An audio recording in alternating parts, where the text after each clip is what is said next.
നിങ്ങൾ തൊട്ടടുത്തുള്ളൊരു തട്ടുകടയിൽ പോയിട്ട് ഫുഡ് കഴിച്ചു കഴിഞ്ഞാൽ അവർ നിങ്ങൾക്ക് ബില്ല് തരുമ്പോൾ അതിൽ GST ചിലപ്പോൾ ഉണ്ടാവില്ല. പക്ഷേ ഇതേ ഫുഡ് നിങ്ങളൊരു ഡൈനിങ് റെസ്റ്റോറൻറ്റിൽ പോയി കഴിച്ചു കഴിഞ്ഞാൽ 5% GST കൂടെ ചേർത്തായിരിക്കും അവർ നിങ്ങൾക്ക് ബില്ല് തരുന്നുണ്ടാവുക. അതുപോലെ തന്നെ ഒരു ഗ്രോസറി ഷോപ്പ് ചെറുതാണെങ്കിൽ അവിടുന്ന് ചിലപ്പോൾ നിങ്ങൾക്ക് GST ബില്ല് തരുന്നുണ്ടാവില്ല. പക്ഷേ ഒരു സൂപ്പർ മാർക്കറ്റ് GST കൂടെ ചേർത്ത ബില്ലായിരിക്കും നിങ്ങൾക്ക് തരുന്നുണ്ടാവുക. എന്തുകൊണ്ടായിരിക്കാം ഇന്ത്യയിൽ ഒരേ ടൈപ്പ് ഓഫ് ഗുഡ്സും സർവീസും തരുന്ന ആൾക്കാരിൽ ചിലർ GST നിങ്ങളോട് വാങ്ങിക്കുന്നു, മറ്റു ചിലർ വാങ്ങിക്കുന്നില്ല? അതെന്തുകൊണ്ടാണെന്ന് വെച്ച് കഴിഞ്ഞാൽ ഇന്ത്യയിൽ എല്ലാ ആൾക്കാർക്കും GST രജിസ്ട്രേഷനോ GST പേയ്മെൻറ്റോ മാൻഡേറ്ററി അല്ല. നിങ്ങളുടെ ടേൺ ഓവർ എത്രയാണെന്നനുസരിച്ചായിരിക്കും ഒരാളുടെ GST രജിസ്ട്രേഷൻ വേണോ വേണ്ടയോ എന്നുള്ള ഡിസിഷൻ നമ്മൾ എടുക്കുന്നത്.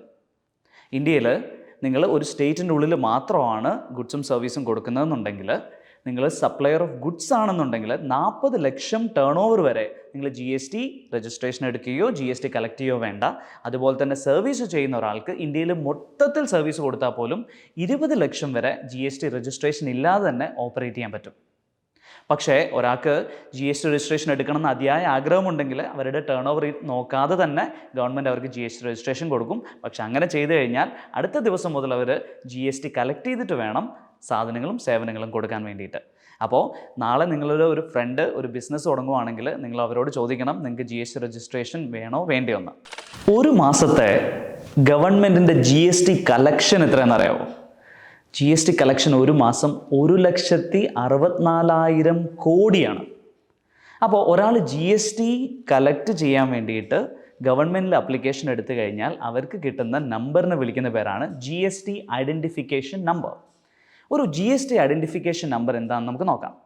ഒരു 15 ഡിജിറ്റ് ഉള്ള ഒരു നമ്പറാണിത്. ഇതൊരു ആൽഫ ന്യൂമറിക്കൽ നമ്പറാണ്. ഇതിനൊരു സ്ട്രക്ചറുണ്ട്. ആദ്യത്തെ 2 ഡിജിറ്റ് സ്റ്റേറ്റ് കോഡാണ്. ഇപ്പോൾ കേരളത്തിലുള്ളൊരു രജിസ്റ്റേർഡ് പേഴ്സൺ ആണെങ്കിൽ 32 എന്നായിരിക്കും അവരുടെ ആദ്യത്തെ 2 ഡിജിറ്റ്. പിന്നെ 10 ഡിജിറ്റ് ആൽഫ ന്യൂമറിക്കലായിട്ടുള്ള പാൻ നമ്പർ ആയിരിക്കും. ആരാണോ ഈ പറഞ്ഞ ബിസിനസ്സിൻ്റെ ഓണർ അവരുടെ പാൻ നമ്പർ ആയിരിക്കും അടുത്ത 10 ഡിജിറ്റ് ആയിട്ട് വരുന്നുണ്ടാവുക.